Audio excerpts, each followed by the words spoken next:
Now, on 105.9 FM and streaming worldwide on the WMAL app, O'Connor and Company.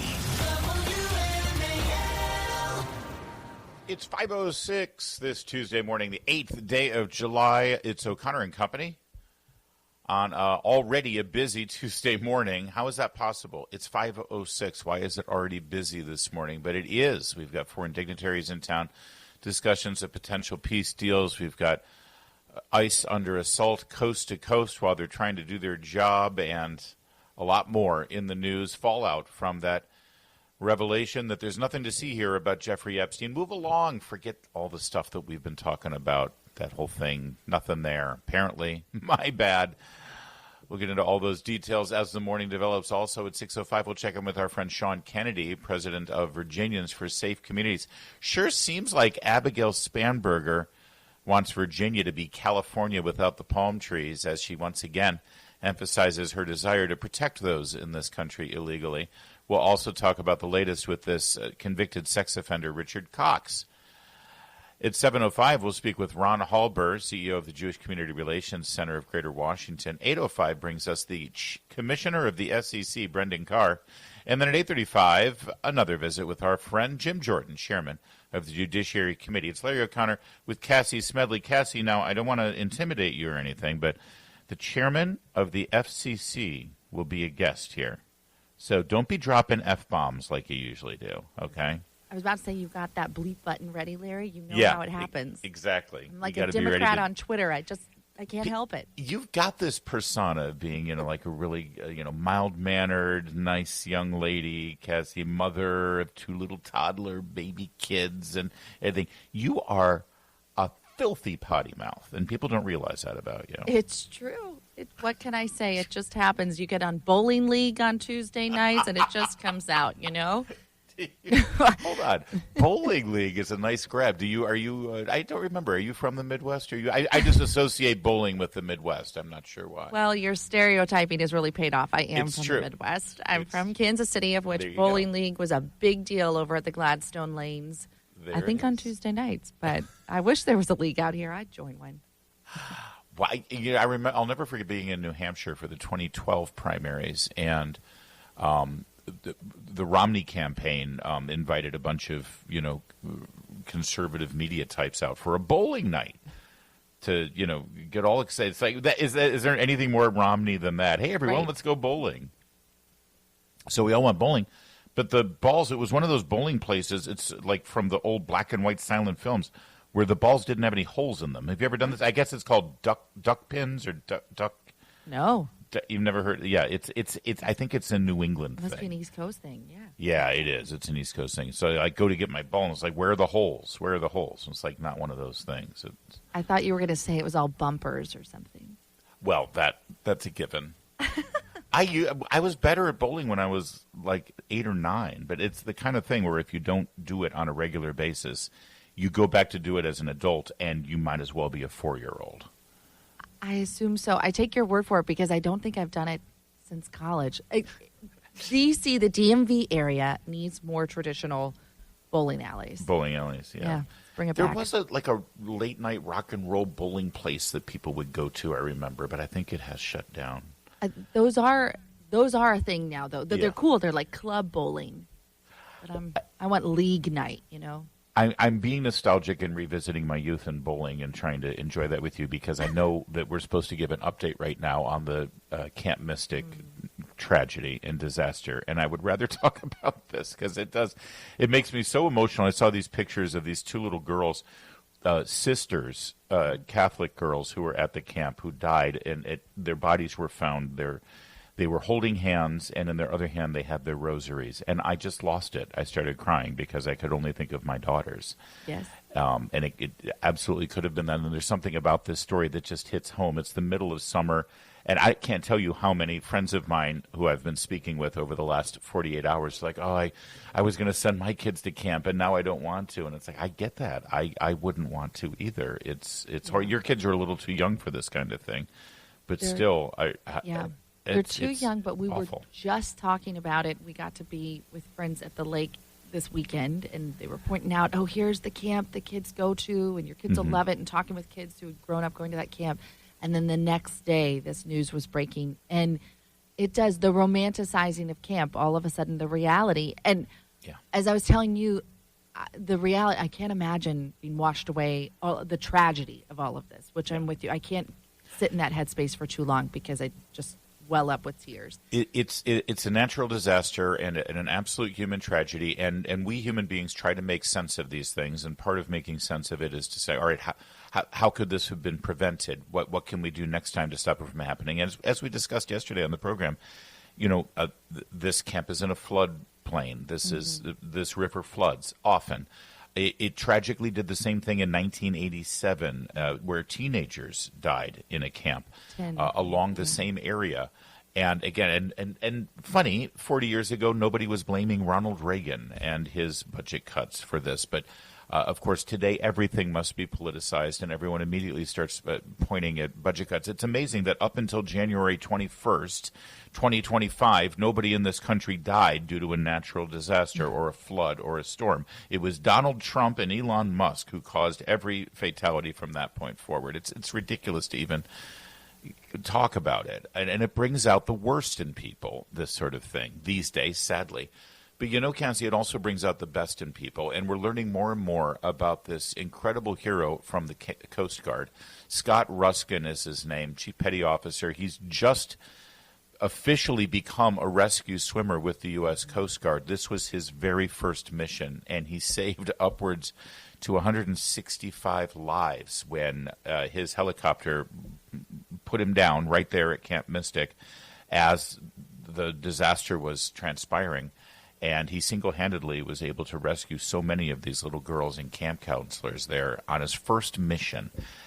And, apparently he was a Wall Street guy. He was a finance bro. He worked for KPMG.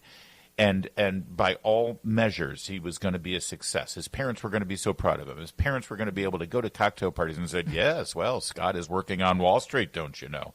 He's making money. He's doing that. But he wasn't happy in the cubicle. He wasn't rewarded. He wasn't fulfilled. And God gave him a gift as an athlete. He was a great swimmer. And he said, I got to use this gift. I got to do something better with higher meaning than just watching the numbers on a spreadsheet and making as much money as I can. So he decided to give it all up, join the Coast Guard, and look what happens. And it resonates with me so much that this guy is being rightly elevated up to this level as sort of this signal of hope and American spirit in the face of this tragedy. And we parents don't tell our kids enough that they don't have to be some white-collar maverick. They don't have to make money.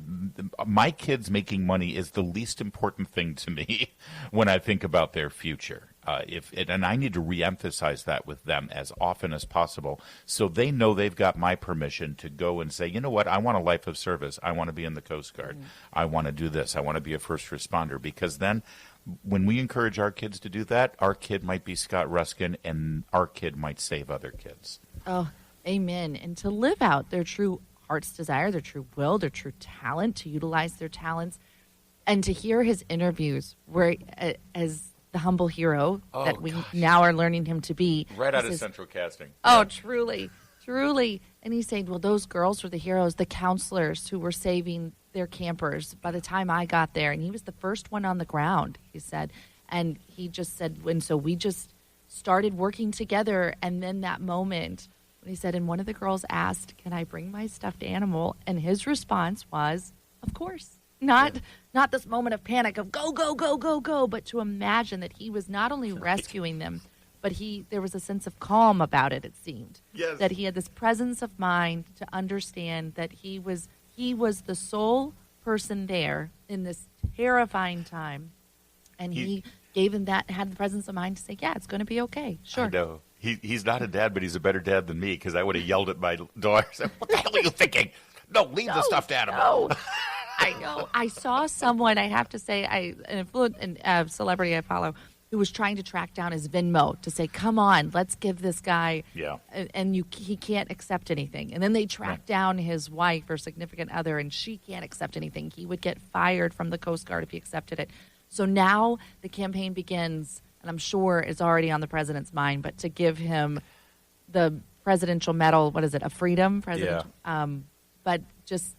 I'm with you. It's so heartbreaking, but these stories. Yeah, and stories like we need to embrace something like this. We need to have some level of hope. Yeah, the White House did mention Scott Ruskin, and Ruskin gave an interview to Good Morning America that I want to share with you too. It happened during our program yesterday, but it's worth focusing on, and the great work that the Coast Guard, and they often get sort of left out in the mix, in our armed forces. WMAL, making sense of the news. Live from the Home Paramount Pest Control Studios. Home Paramount, the leader in pest control since 1939. Quick synopsis of what was going on. The Coast Guard launched us and decided to send a rescue crew from Air Station Corpus Christi at about 6:30, 7 a.m. on Friday, the 4th of July. I just happened to be on the duty crew with Ian Hopper, Blair Rougefort, Seth Reeves, some of our crew members in the Coast Guard. And, they sent us out. We kind of encountered some pretty serious weather, some of the worst flying we've ever dealt with personally.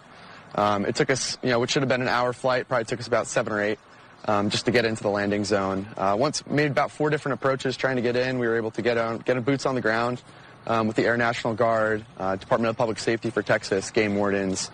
And we decided to leave me on scene at Camp Mystic. That was kind of our main triage site we were trying to help out with. And we decided, hey, if we leave the rescue swimmer on scene, we'll have more space in our Dolphin MH-65. So based on that, I got on scene, boots on the ground at Camp Mystic. Kind of discovered I was the only person there as far as like first responders go. So yeah, I had about 200 kids mostly, all scared, terrified, cold, having probably the worst day of their life, and I just kind of need to triage them, get them to a higher level of care. And get them off the flood zone with a lot of the US-60 Army helicopters. Those beautiful orange Dolphin MH-65s are pretty cool with a white stripe. When the Coast Guard comes, you know that you're going to get help. And again, typical, downplaying the heroism, very matter of fact. It was July 4th, so I was working. Of course he was. He was the newbie. He was the first guy up. He had to take the holiday shift. And what he left out there was that it took upwards to 7 hours for that helicopter to just find a safe landing spot. That's how torrential it was. That's how dangerous it was. And that's Scott Ruskin yesterday, 26 years old. And I want to reemphasize that he was, again, working like a Wall Street financial job, thinking that that's what would fulfill him. And he decided, you know what, no, I want something more out of life. And I do think we moms and dads spend too much time as our kids are teenagers, trying to emphasize, and understandably so, making sure you get a responsible job where you're making good money and you've got a comfortable living, because we care about our kids and we don't want to have to worry about them. We don't want to have to support them. You hear these horror stories about 25-year-old kids still living in their parents' basement. It's like, no, get a real job and be able to pay your rent. But there's more to life than that. And, if our kids come to us when they're 14 saying, I think I have a calling to be in the military or be in service or be in law enforcement or be an HVAC operator or a plumber, we need them.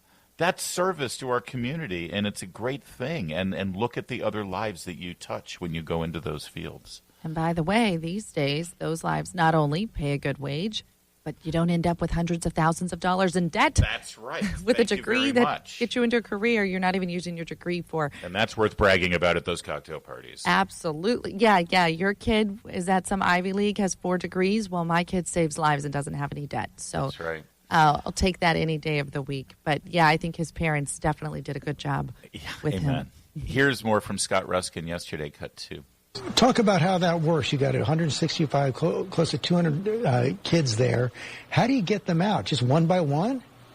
Yeah, sir. It's a great question. So the United States Army National Guard was landing their 60s with Task Force 1, some of their rescue swimmers, and they were able to land. We kind of came up with 2 different landing zones. There was one off an archery field and then one at a soccer field. So, yeah, we were able to kind of land those 60s in there.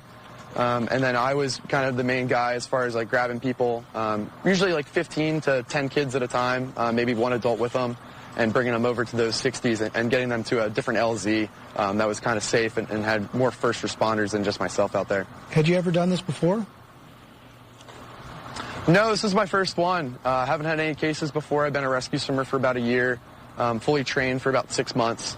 This is my first experience, but I really just kind of relied on the training we get. Coast Guard rescue swimmers get some of the highest level training in the world. So really just kind of relied on that, and that, just knowing that any of the rescue swimmers in the Coast Guard would have done the exact same, if not better than me. So training is one thing, but this was the real deal. Yeah, this was definitely the real deal, but I just remembered that, when I got on scene, there was, 200 kids looking to someone for some sort of comfort and safety. They don't really know what my experience is or my rank or my age. They just know, hey, this guy's a professional and he's here to help us, and I kind of had to live up to that standard. But yeah, the real heroes, I think, were the kids on the ground. Like, those guys are heroic, and, they were dealing with some of the worst times of their lives, and they were staying strong, and that helped inspire me to kind of get in there and help them out. It's horrible as this tragedy is. It's quite informative to hear this story and realize how much more horrible it could have been were it not for the heroics of Mr. Ruskin and his shipmates there in the Coast Guard. And, Army, Navy, Air Force, Marines, the four branches out of the Pentagon often get a lot of the attention when we talk about the military. Of course, the Coast Guard is part of that, too. They're under the Department of Homeland Security. They serve such a vital function. And this year, the four branches at the Pentagon have all met their recruitment requirements for the first time in many years early, right?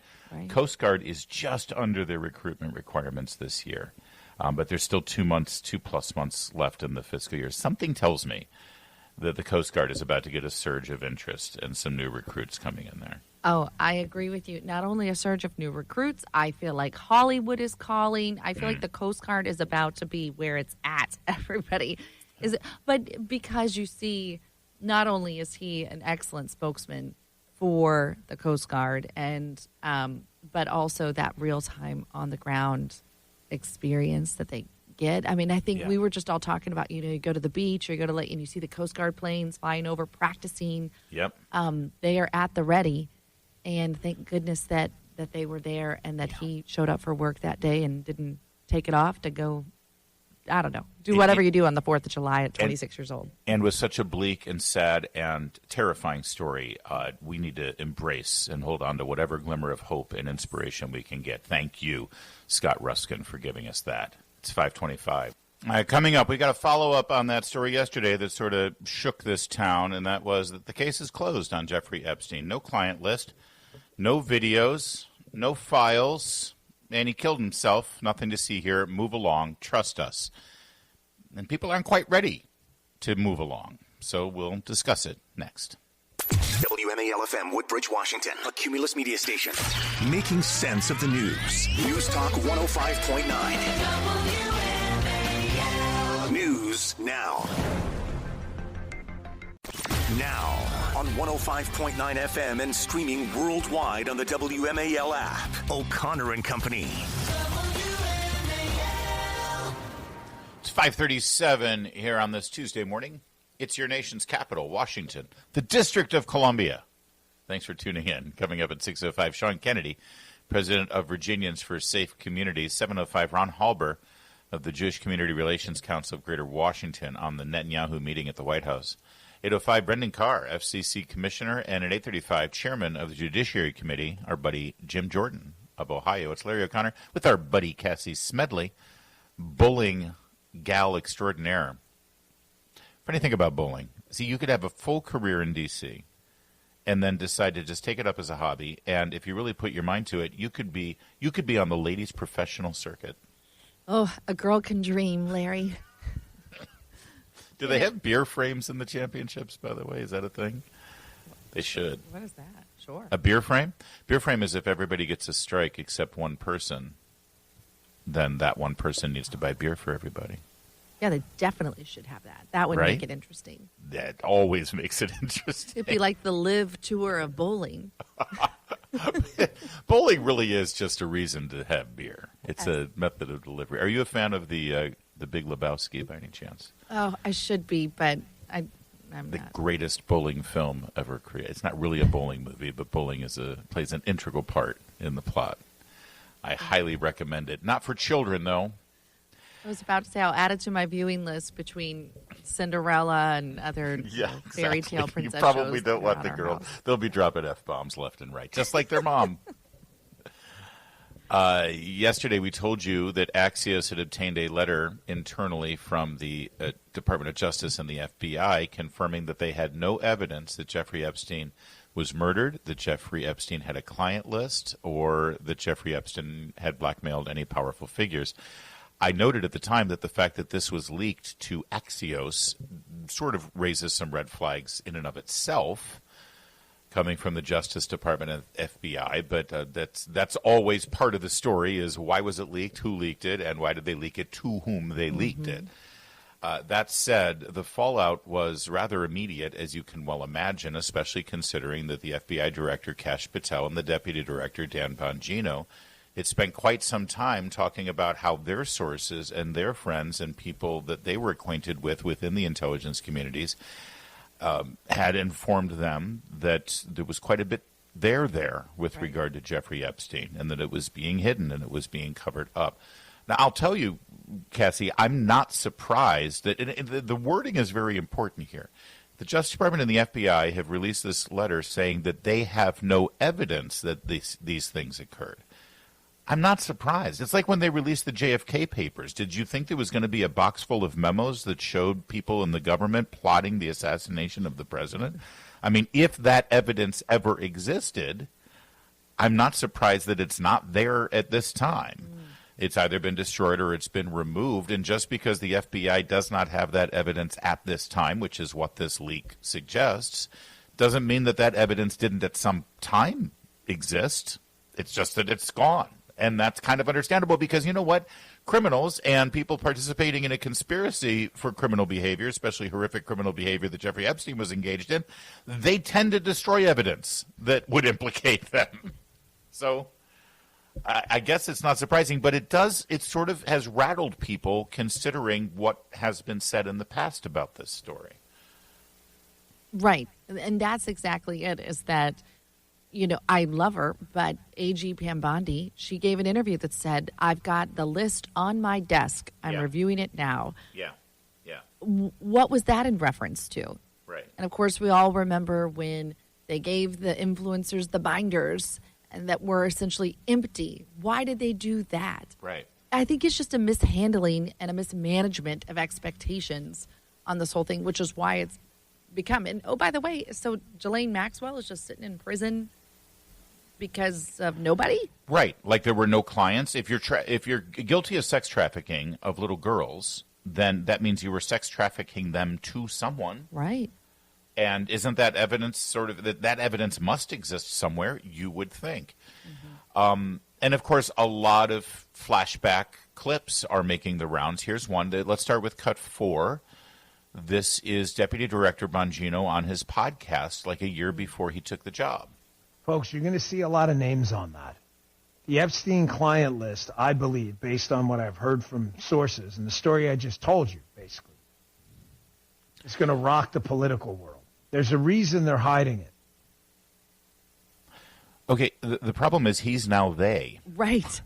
Yes. And again, listen, I don't want to criticize anybody based on how they conduct themselves as a radio host or a podcast host because, you know, but we all have our own approach of doing things.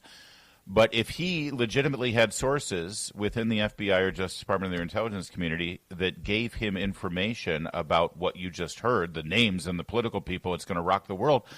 If they were mistaken, if they were wrong, if they lied to him, he should reveal who that person was now. Mm-hmm. He should say, listen, I told my audience that this was going to happen. And now I'm in a position of authority, and I can tell you that that information was untrue. So you should reveal who your source was, I think. Well, frankly, it's a matter of protecting his own credibility, all of their credibility, to say we were right there with you, but once we got here, we realized that our sources were uninformed or that there was more to it. We just need a little bit more context here. We can't just say, well, nope, actually there's nothing to see that's here. the other thing. I mean, I know he and Kash have done a couple of, and it's weird to talk about the director of the FBI and the deputy director by first name basis, but that's the weird thing about this administration. We know these guys. Right. We know Kash Patel. We know Dan Bongino. And they've given interviews where they've basically said, yeah, there's nothing to see there. But again, I think most people will say that they seemed rather uncomfortable and awkward in those interviews. Mm-hmm. And then to just release this letter now is less than satisfying. There's a little bit more on this. I want to play what Kash Patel has said in the past, a little bit more of what Dan Bongino has said. And then also remind you, it's not just conservative podcasters and influencers who have taken up this story. Melinda Gates, Bill Gates' ex-wife, gave an interview to CBS News where she voiced her knowledge of what was going on with Jeffrey Epstein and the connections to rich and powerful people like her ex-husband. You cannot tell us now that there is no there and everyone needs to move along. We'll play that for you coming up in a moment as well. It's 5:44. WMAL, making sense of the vote because elections have consequences. Download the WMAL app to stream us for free. I'm in a green room at Fox, and I'm not going to say who because they didn't give me permission to share it. But the short story, but not who they are, says, Epstein's an intelligence asset for people in the Middle East, right? I'm like, no, I didn't know that. I'm like, you sure of that? The person, let's say, is like, I'm absolutely sure of that. That he's either a witting or unwitting asset, intelligence asset, meaning his plane and that island, the cameras, there's a big assumption out there that these videotapes were exclusively in the custody of Epstein. That's a huge mistake. The reason they wanted this story to go away is because there's an assumption like, oh, yeah, Epstein had him. No, he wasn't the only one who had him, according to this source. These assets, that's why this blackmail story makes so much sense. Which Middle Eastern countries they are, I don't know. But this person, who's a very, very good reporter, I mean, aces, right, swore Epstein was either a witting or unwitting intelligence asset, and they may have had his plane wired up, and they're the ones who have all this stuff. So the point is, to sum it up, how do you know some of these countries aren't going to some of these power players who aren't making decisions? Because, hey, you wouldn't want this video out there, right? How do you know? 100%. So what do you do with this, Cassie? I mean, the problem now is when you get this memo, and here's the thing, Dan Bongino and Cash Patel are very good at communicating. They understand how to tell a story. They understand how to inform the public. That's one of the reasons why I was happy that they got the jobs they got, is that we wouldn't get the same sort of hemming and hawing and scripted sort of talking points when the FBI director is testifying or giving an interview. So you can't just drop a memo like this. You got to communicate and tell the story so that we can understand exactly how you said that then, and now you say this now. And people are like, oh, well, was he lying then or is he lying now? The answer is Dan Bongino may not have been lying either time. Right. He's saying, this is what I heard, and now this is what I know. But if you inform your audience with the passion and the intensity that Dan is famous for, people will believe that, all of that. People will, and they're not going to hear all of the various, caveats like, according to my source, and this person told me. They're going to say, hey, Dan Bongino told me this, and I'm going to believe it. And that's why they're shook right now. That's why they feel upended, and they feel, and I feel like it makes us all look bad. All of us in the talk radio and podcasting business, where it's like, no, we're not all sort of, blowing stories up just to sort of get you riled up. We inform and we tell you what we know and what we believe and give you our opinions. But the problem is not everybody hears it that way, And now, I don't know, this makes the government look bad, I think. I think it makes people in our business look bad. Yes, again, it's not like, oh, this was just this passive thing that they mentioned one time. He talked about it a lot. When he got the job, he said this is something that's absolutely going to be a priority. Not just Dan Bongino, but several of them. Right. So yes, the sad thing is Dan has such a paper trail right now. It's just really easy to say A and B, Yeah. Fair. And so, again, we deserve some context at this point. This isn't just a tabloid story. There's a lot here, a lot at stake, and the things that you claimed are big things. And it feeds into what the American people fear the most, that there are rich, powerful people who can do the worst possible thing you can imagine to innocent people and get away with it scot-free without any, because there are different rules for the rich and the powerful than for the rest of us. And the most innocent people in the world, little girls who have been violated and their lives destroyed, are just left to pick up the pieces, and there's nothing that we can do about it. It is the worst thing in a constitutional republic where we, the people, need to feel like there is accountability, like there is justice. And when this is laid out the way that it has transpired, it's the worst possible thing you can do, because it makes people think like we're out of control, the government will do whatever they want, and we have no say in it. And that's a recipe for really bad things in a free society. Real fast, just because this transcends conservative commentators and podcasters and talk show hosts.